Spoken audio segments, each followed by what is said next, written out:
I came here with my biggest enemy. I'm leaving with my best friend. Took his wife and went. And of course, everyone just cheered.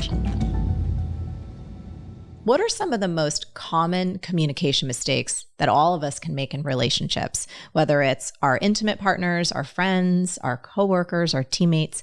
And what's the first step in starting to transform that?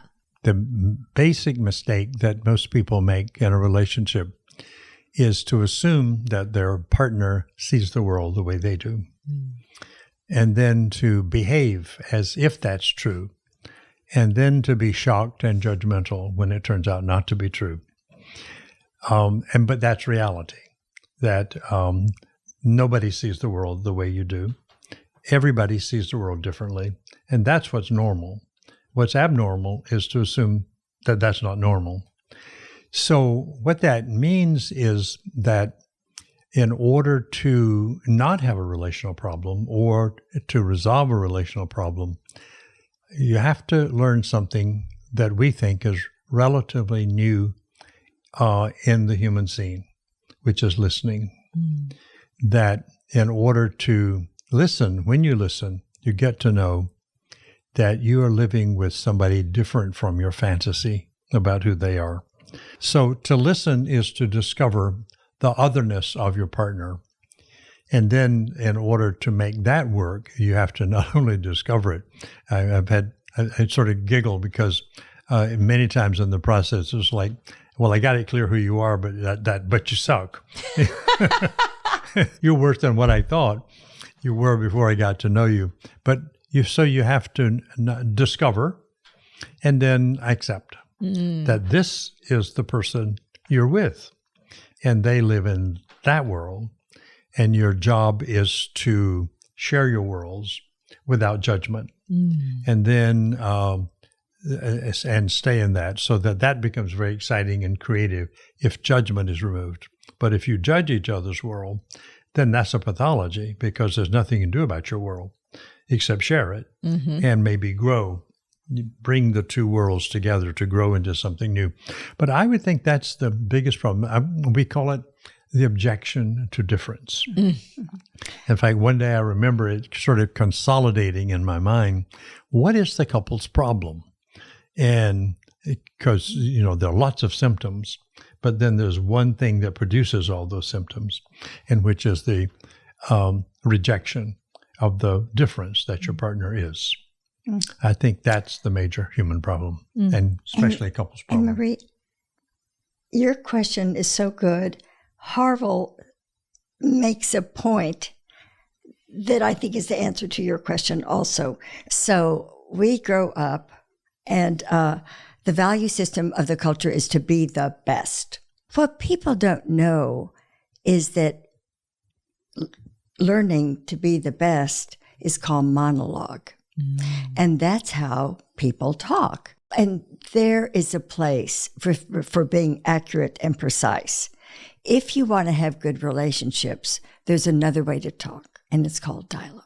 Yeah. We've talked about this before when I had you guys on the show, because dialogue has changed my life. It's changed my relationship. And I just want to say for everyone, they've got a new book out, and I don't know if we've entered this, but How to Talk with Anyone About Anything. I've read it cover to cover. It is excellent. So we're going to be diving in this conversation between intimate relationship, but also friendships and team, family members, anyone that you have conversations and you want to be in relationship with. So what I loved, what I heard both of you say, and I wrote this down in the book, it's that difference is a key feature of nature. And that notion that, oh my gosh, I remember when I was in the first workshop with you guys, and it was like, they are different. And we're going to get there a little bit later. I want to talk about the accepting and the appreciating and the advocating. We'll go there. But difference is a key feature of nature. And it was a light bulb moment for me. Yeah. Right. And I said that in the workshops. I say, hey, everybody, human beings are part of nature. And guess what? Nature is dyadic. Dark, light, hot, cold, wet, dry, sweet, sour. So your partner's different than you. And the goal of marriage is to learn to accept difference. Yeah. Yes. So I got curious about that, and I kind of do strange research on Google. They have never found a particle, even of the smallest particle after you break down all the other particles, in which one particle was identical to another particle. Even at the subatomic level, subatomic level, difference is the difference between the particles that determine what the particle becomes and what it does. Wow. So I thought, well, what about universes and galaxies? And so far, nobody's been able to say there's a single identical galaxy, all galaxies. So from the galactic level down to the quantum level, difference defines nature. And so then any objection to a rejection of difference, I'd hate to use this word, but it's kind of pathological. It is. Well, it's silly. Yeah. It's like you're fighting against reality. But you don't have to agree with difference. Yes. It's about learning to harmonize. And people, what political party are you voting for? Well, that's not what I'm voting for. And I made the note too in the book. It's like we struggle in our relationship because of how we talk and not what we talk about. And I think that's so insightful because the tools that you give in this book about how to talk with anyone about anything speak to just that. So this is a question that I have that actually arose from our last conversation when we had you on the show. And I want to talk about the advice that you have for those of us who struggle with how to balance our own individual needs with the needs of people that we're in relationship with. So it could be our significant other, but it could be our friends. It could be our coworkers. So let me read you what somebody wrote to me about this conversation. What happens when you don't agree with what your partner wants from you? In your example, you think you're spending enough time together, but they may want to have a lot more time with you. How do you manage when you have a different viewpoint and your partner expects you to change or do something different to make him or her feel better, but you don't want to?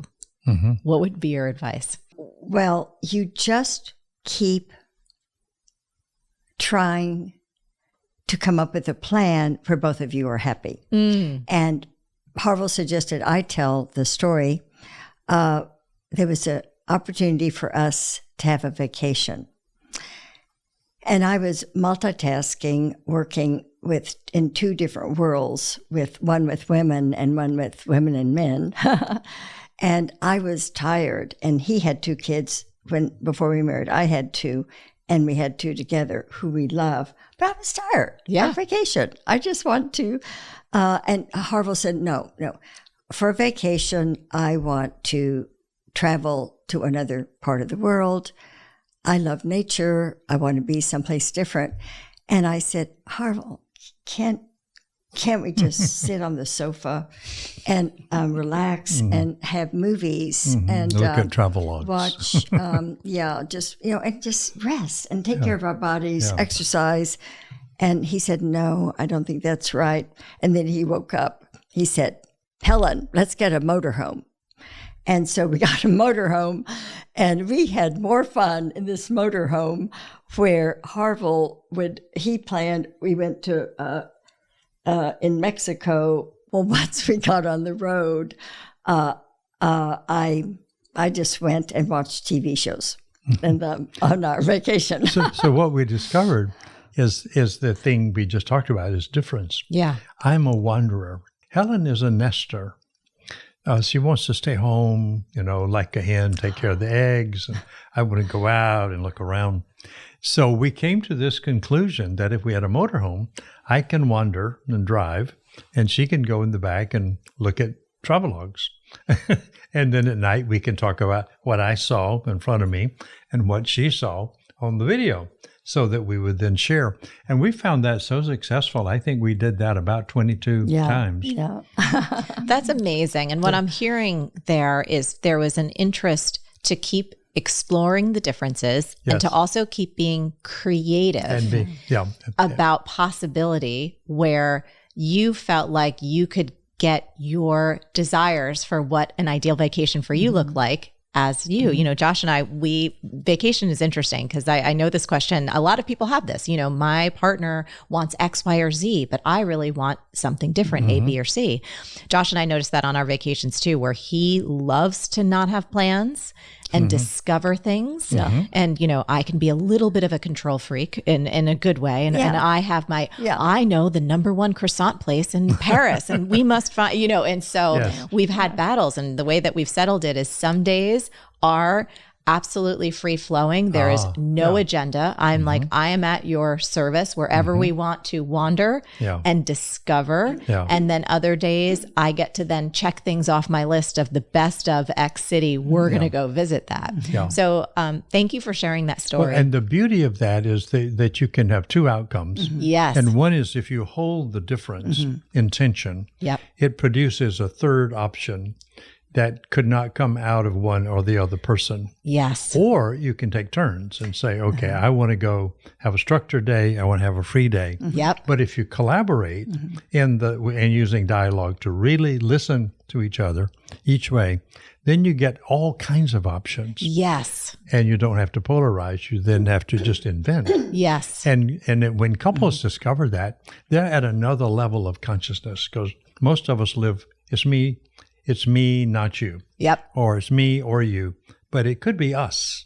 And that's the kind of consciousness that ultimately produces the best relationship possible when it's us. When it's us. Not me or you. I want to underscore also what you said, which was so key for me when I read it in this book, was we are so trained, especially in our culture. I can only speak to here in the United States because this is where I was brought up. We are so trained to win. We are so trained to, and especially I'll speak for myself as a woman, there's also some interesting kind of subterranean messaging around surrendering, and that makes me weak. So if I submit, and I'm using bunny ears here for my listeners, I'm being a little facetious, to Josh's point of view that I'm somehow not a powerful or strong woman. So there's a lot of layers to this, but I love bringing it back to dialogue and this interest in us. We are born in relationship. We're wounded in relationship. And we can only heal in relationship. So when there is difference, continue, both of you, to look for a compromise, or one day you do this, next day you do this, or to arguing about where to go for on vacation when one selects the next year. Just make sure both of you are happy and connected. Let's look at another situation, which happens for, I think, most of us. Let's say you've had a major blow up with someone in your life. Again, it could be your intimate partner, or it could be a friend, or it could be a boss or a coworker. And there was either a big disagreement or there was some type of breach of trust. What are some strategies that we can use to start to rebuild that connection after something big and hurtful goes down and we just don't feel equipped to re-enter that? Let's assume that the blow up was somebody was really mad at you because you did whatever they said you did. And I think it's important, just as a little sidebar, that one thing we've learned over the years, we used to think there was a cause and effect relationship between, you're upset and I did something. And what we now know is that I can never be the cause of your upsetness, but I can be the occasion. And I'm the occasion because you have a background, a childhood. I did something that triggered a memory in you, and you not knowing it, and we don't do it intentionally, not knowing it, that memory sort of moved from the past into the present. And you thought it was me doing that. You don't know you had a choice, or you don't know that you had a reaction to what I did. So hardly anybody knows that. So this is why the person who feels who was the one who did the wrong and is therefore accused or in some sense judged by that has to do something really courageous, which is, I'm aware, could we have a talk? Would you be willing for us to have a talk? Because I'm aware that I've really upset you. And you have to go ahead and say, I'm aware that I've really upset you, and not say, I'm aware that you decided to interpret my behavior as directed at you, because that's anybody upset cannot take reality.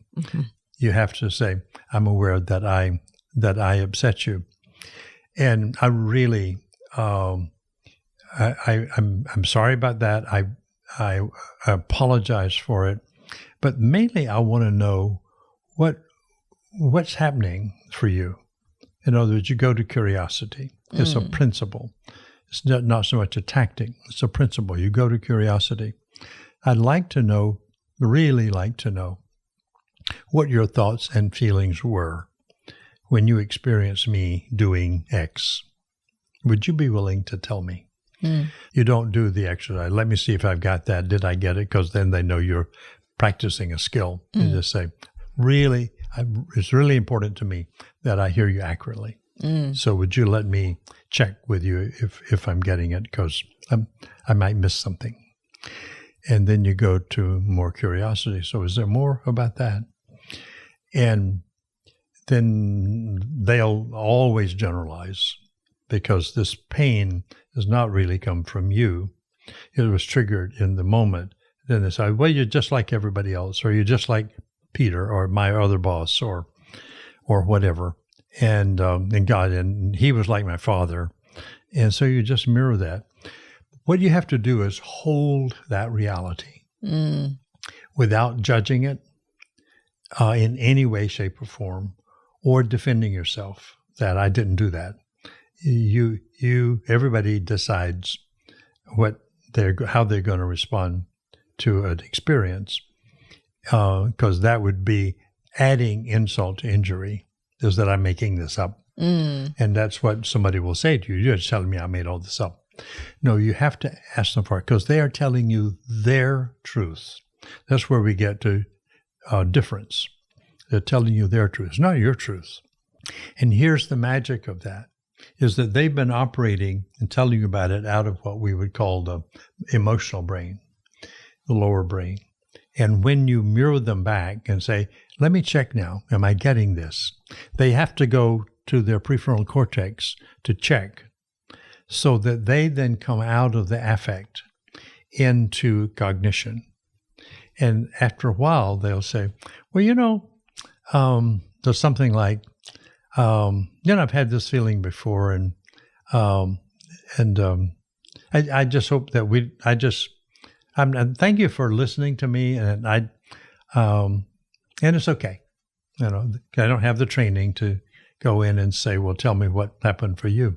So that the person who is accused has to take ownership of the process, not necessarily of the behavior, because it has a history, but of the process of allowing a person who has been injured by their own memories to feel held. Because when they were little, nobody held them when they were hurt. So when you do that, you're actually, and you don't want to call it therapy, but it is therapeutic, because nobody listened, or somebody did do that, and then nobody listened to their reaction and told them to quit complaining, and shut up and find, what parents do to children, what bosses do sometimes to employees. And I think that's the important thing. If you're going to listen, you have to give up judgment, no matter what you hear. It's their world. And if you judge them, then you've annihilated their world. And now they're doubly hurt because they got hurt. They told you about it, and you told them it's your fault. Yeah. So nuanced. If that makes sense. It does make sense. And I'm so excited for people, for those listening right now, and you're like, wow, this is deep. It is deep, and it's nuanced. And so much of, I know what I have struggled with in my own life in relationship comes down to these basic elements. And that's why I always get so excited, and I'm such an advocate for your work and your mission, and specifically for dialogue, because I've watched in myself, whether it's Josh and I having friction and the temperature gets taken down, or when now I mirror in I call it stealth ways with my parents, or, my friends, or coworkers, or anyone. And it's amazing how it can take what can feel like is a contentious, touchy, delicate, you're walking on eggshells kind of situation, and really support someone in getting out of that kind of crocodile brain, right? And moving into the wise owl brain, your terms. Thank you for that. So let's talk a little bit more about dialogue. I've mentioned it. We've, for those who didn't see our first episode, what are the elements of safe conversation dialogue and how we've talked about how it can transform any relationship, but let's really break down what are those key parts of dialogue. Well, it's a structured, so we'll just be bald about it. It's a structured process. Meaning, another way to say it, it's a skill. And a skill requires practice. So you have to know, it's just like tennis, you have to know how to hold the arm so that it's counterintuitive. If you hit a ball naturally, it's not going over the net. You have to hit it when your arm doesn't feel right. And do that follow all the way through. So it's like every skill. It calls on your brain to do something it's never done before. So as we began to develop this process, discovering it first between ourselves. We had our first 2 dates, horrible fights. We ended up yelling at each other both dates. The first date, he took me to a very expensive restaurant. I don't need an expensive restaurant. So at the end, I like Kentucky Fried. He took me really expensive. So I just said, just to let you know, next time I don't want to go to a restaurant like this. Well, he started yelling at me. And then I took him to I got 2 tickets to a play that had just opened. And no one had, and they were doing a play. And surprise, I want you to, let's go to this play together. The play was Equus. And a guy was punching out the eyes a child was punching out the eyes of horses. Well, Harville just yelled and yelled at me in the car going home. And he credits me that when we got to my house and he was still yelling at me going inside, and I go, I didn't know what it was about. And so then that I said, hey, stop. One of us talk and the other listen. Yes. And that calmed us down. Yeah. So that was the beginning of dialogue. But it's taking turns speaking and then the other person listening and mirroring back and saying, did I get it right? Yeah.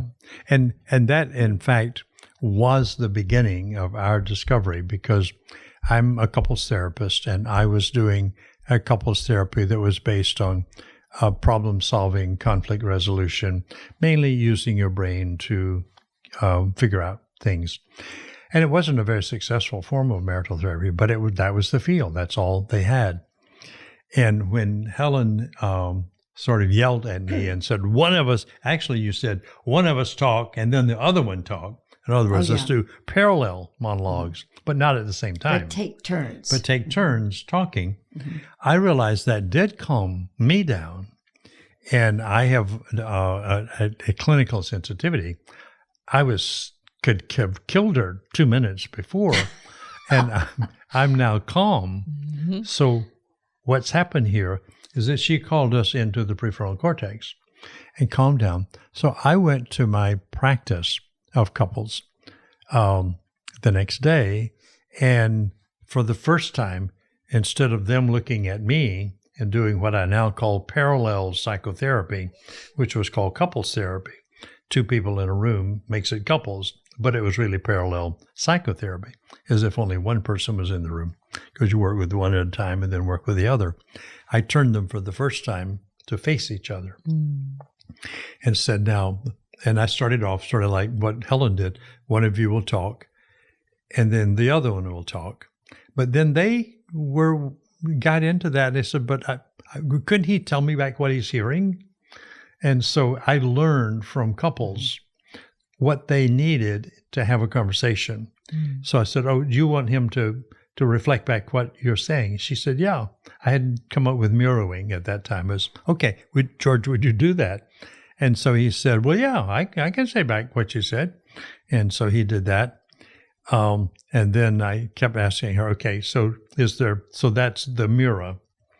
And let me see if I got that. We weren't using sentence stems then, as Helen will talk about sentence stems in a minute, but it was just reflect back.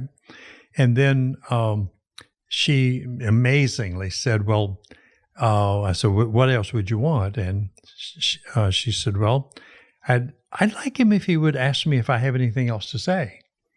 So that was the beginning of what we now call Is There More, which is the curiosity piece. Well, so he said, yeah. And she said, yeah, I do. He said, okay, I can ask you, got anything else? They were in Texas, so they spoke with Texan, like, got anything else? And she said, yeah.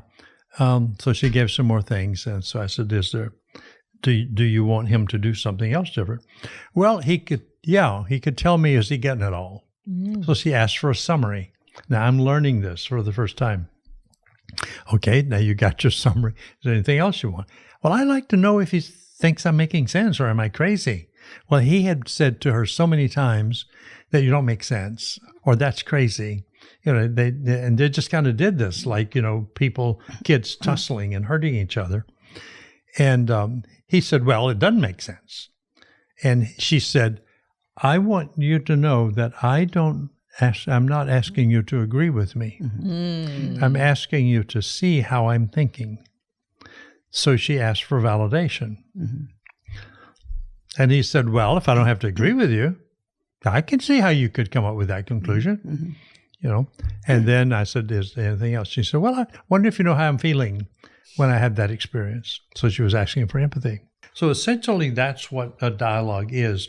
The one thing that we added, it took about 5 or 6 years to actually crystallize that with enough practice for it to be enough for me to see that was going to become and became the therapeutic process. That's the engine of Imago couples therapy.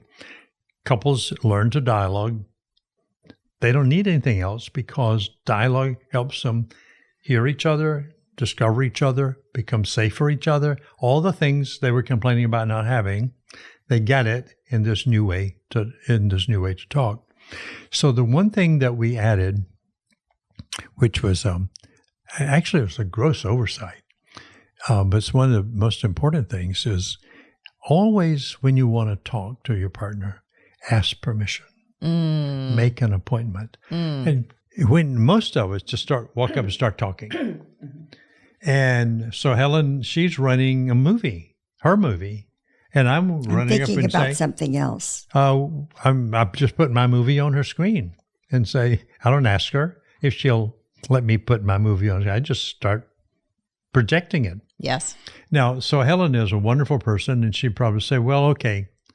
But if she had a bit different personality, she would say, would you get your damn movie off of my screen? I am watching this thing. I am having my own set of thoughts right here. So what we finally discovered was that those are boundary violations. And there's nothing more disruptive than a boundary violation. And that leads all the way from talking without asking permission to war. That's what's going on the planet now, is people cross boundaries. And when you cross a boundary, you have a war. Mm-hmm. And so we have built in the first thing you do, and after you come to one of our workshops, we'll say, always from now on, we're going to task you with, whenever you want to talk with your partner about anything, say, is now a good time. And if they say no, not now, when? Say when it is. If not now, say when, and you all make an appointment to talk. And we found is that regulates about 50% of the problem. It actually does. I mean, I see this all the time because Josh and I both work from home, and we really have to watch ourselves because it's so easy because you love this person and they're right there and you're so comfortable to just launch into whatever. It could be exciting. It could be something fun. It could be an invitation. Yeah, right. But I know for me, I can get so myopically focused. Most humans can. And I'm like, whoa. And my instant reaction is frustration, and so then we're off to the races. So now we have another problem. So is this a good time? And I think it's also so useful in work relationships. We have technology right now. I think, in our company, we use something called Slack, and I encourage the team to actually turn it off when they're in focus time, because you get these pings and dings when you are in the middle of doing something that's just basically interrupting and not asking permission. Do you know? And it just sends our brains, I think, in a haywire kind of fight or flight state, which, you do that enough times, 20, 30 times a day, you're exhausted at the end. And then, you're with your partner, forget about it. It's, Fight City. So thank you. It's just like, is this a good time to talk? Is this a good time? And if not, say when. Yes. If not, say when. Yeah. So some of those key sentence stems, because I think for most of us, because if we haven't done your training, which I'm actually excited to go back to another workshop, you guys can just Google, they do workshops. They're amazingly effective. Please go. Some sentence stems. So, is this a good time? And if they say no, when would be a good time? That's a sentence stem. That's a sentence stem. Let me see if I got that for mirroring, right? Did I get all of that? Let me see if I heard that right. Would you? We like it. Let me see if I got that. Let me see if I heard that right. Sort of puts you into a legalistic thing. I love that. So did I get that? Did I get that? Any other sentence stems that we love for the dialogue process? Well, the big one, is there more about that? Is there more about? That's like the magic sentence stem. Is the there other more? person just relaxes when you say that. And that's probably one of the most, and we didn't start with that. I didn't quite pick that up for a while, how important is there more is. One day, someone who knows people at the Mayo Clinic said, Helen and Harville, I'd like the dialogue work to go to Mayo Clinic and have people analyze it about what might dialogue do, where people say it feels so good to use it. And suddenly relaxing neurochemicals are released. Left brain hemisphere, right brain hemisphere, and especially between the two is the dorsolateral prefrontal cortex. And it releases relaxing neurochemicals, dopamine, acetylcholine, norepinephrine, and serotonin. And people who live in this part of the brain that they live, life is a wonder. The Mayo Clinic says a person who lives life from the upper brain sleeps better and wakes up feeling better and lives longer and has a healthier life. So both for your relationships being healthy, your whole body, you are a healthier person if you use dialogue. Yeah, that the research on it is your brain changes. It's not just a new habit that you can get out of doing, but the structure of your brain changes, so it becomes integrated. Yeah, they discovered a couple of decades ago neuroplasticity. The more you use a certain part of the brain, the better. It does get easier too, because I feel like it's been years now since I've had my first experience with dialogue training and with safe conversations. And the more you practice it, like any skill, the more integrated it does become. And it just feels like a lifesaver to me for human beings. So I want to go on to another concept. You're welcome. Called, and this one was a game changer for me as well, zero negativity. What does that mean? And how can we start to practice that in our daily lives, especially when they can be high stress environments? Okay. Because I say, Harville, in our workshops, let me say this, because when you say, okay, you're going to learn to live life with zero negativity, I'm afraid people will leave the room. And the big thing is learning to convert a frustration into a request. It's deciding that you will do what Helen said. When you're frustrated, you will ask for what you want and just stop complaining about what you don't have. It's a very simple thing, but it changes the energy, because when you complain, you trigger the brain into its defensive mechanisms. So now you've got two defenses going. But when you ask for something, then the brain goes into its creative mode. Well, what is that? Is it possible? Maybe I could do that. So zero negativity is, we say, and I think we finally got to the point where we're dogmatic, is that if you want a good relationship, you have to give up negativity. But it doesn't mean you have to give up your frustrations. It means you have to say them this way. Yes. Embedded in the frustration is a wish. Figure out what the wish is and the behavior that would give you the satisfaction of what you want, and ask for that behavior. And don't go through, you did this to me, you did that to me, and do all the frustrating things, because that negative energy triggers the brain's defenses. So now I'm not sure I want to do anything for you. But if you come and say, hey, you know what I would love next time we're talking is, would you look me straight in the eye and tell me that I am a beautiful woman? And now we can do anything. But we will not say we can do only one thing: protect ourselves.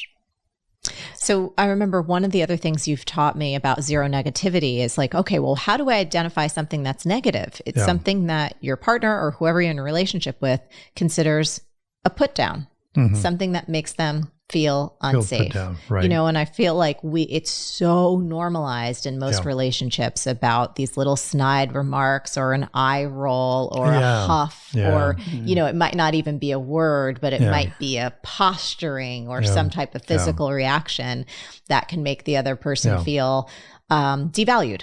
Yes. And so I love that you also taught about the fact you were like, okay, we're going to do zero negativity. And you got out a calendar and just started to mark it in a very simple way where you either got an X if you couldn't go the full day, right? Without having one of us felt any negativity going to bed.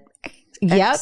And then you got a nice check mark, right? If you went through the day. And if I remember the story correctly, it was when you started to stack those zero negativity days, you noticed a real shift in the quality of your connection with each other. Yeah. And decided to finish that story not to get a divorce, because we were on our way to the divorce court when we created that exercise. Yeah.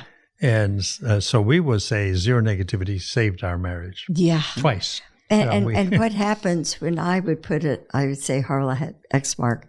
Guess what I got the next day from Harville?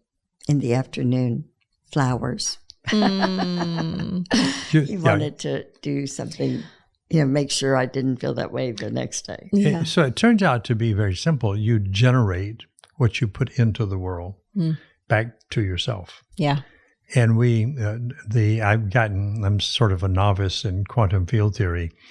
And the quantum field theory people who are very serious about reality say that what you put into, we are in a field, and meaning we're all energy, and this energy is in a field, and what you put into that field comes back to you in the field because you're in the field. So it's like if you pollute the water that your swimming pool you're in, you swim in your pollution. So you want a clean swimming pool, don't pollute it, because you get what you give. Yeah. And that's there's many things that are so simple, easy to state. Whatever you do to others will be done to you is a fact. Yes. So I think that zero negativity for me, what I'm really excited about is extending that beyond romantic relationships. And I think it's so critical and can be such a game changer in teams and in companies. I've run my small business for 23 years and just we're human beings, right? And complaint or this is wrong or this isn't working or so-and-so did this or eye rolling at that. It's just what we humans do if we don't know any better. And I think the notion of having like a zero negativity workplace where that's what you're championing and that's what we're co-creating just feels so exciting from a creative standpoint, from a productivity standpoint, from a human relations, as a boss and as a CEO, I employ lots of people.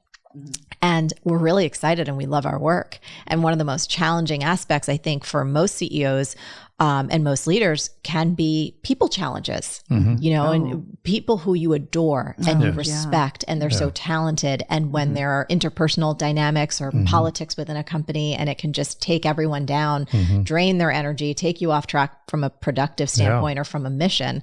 So I just think zero negativity. It's like, I'm actually excited to talk to my team about this. We're actually pretty good with this. We're pretty healthy crew, but there's always room for growth. There's always room for further connection and further respect. Absolutely. Yeah. Our organization is now, we have a new CEO, Quantum Connections, and the CEO and some of the other people have developed a Connecting at Work program for businesses or corporations. Nice. Because what we were told is CEOs come to their office and another staff person has resigned and they just don't like working. Yeah. The CEO liked that person, but the environment didn't make the coworker relaxed and feel good. Yes. And so everything we've said, talking to you the last 40 minutes, is in the Connecting at Work program. There's a PowerPoint slides, and it just teaches what everyone wants is to be seen, heard, and valued. Yep. Those three things. And we call it the net connecting score, that people at the end of the day, how well did you feel in your business that day at work? And the thing what you're talking about this environment, when it's zero negative, that means it's safe. And you can thrive and evolve only in a safe environment. In an unsafe environment, you can grow, but you grow in your defenses. How do you protect yourself and how do you survive here? So very different use of energy from what can I find and discover and build here. And the research on companies that build safe environments is they have an 86% employee retention rate. And the biggest cost to a company is employee turnover. And companies that don't have a safe environment have an 86% replacement rate. So they are constantly spending money to retrain people. Which is so costly. All they have to do is change the quality of their culture. Yes. From danger to safety. Danger. And then people want to be there and they'll do their best. Yeah. But if it's not safe there, they may need to be there, they even want to be there, but they can't do their best because they have to keep watching. Yeah. Another concept and another skill that you teach in this book and in your work, and it really shifted a paradigm for me, was affirmations. This was a huge moment in the workshop. Let's talk about what role affirmations play in improving our relationships and how we can practice affirming each other, our friends, our coworkers. What does that look like? Yeah, there's one exercise that we many years ago taught people to do was called appreciation. But that was based, and it's great. You want to do appreciation. So thank you for bringing me a cup of coffee or whatever. So appreciation is, I got something and I appreciate it. And affirmation is a totally different concept. I sort of wish the words were less similar so that it could be clearer. But in an affirmation, you affirm the innate value of another person, partner or employee or whoever, independent of anything they have done for you. What you do, we rise above transactions and utilities into unconditionality, because you are here because the universe put you here. You're not here for me. If you decide to give me a cup of coffee, that's something I can be grateful for and say, I appreciate that. But your being is yours. And my responsibility is to be sure that I honor your being as intrinsically valuable and not functionally valuable. And when couples move into that you don't belong to me and you don't have to do stuff, and I'm going to appreciate you then, into, I'm just going to have to live with the fact that the universe created you and I need to be respectful of that and affirm you and affirm your being. You're beautiful. I didn't do anything for that. God, you are intelligent. And we have couples at workshops walk around each other and sort of yell at each other. You are so smart. you are so gracious. Your hair is so beautiful, and your smile is so great, and I love your white teeth. And, it has nothing to do with their benefit. It's the fact that that's who that person is. Mm.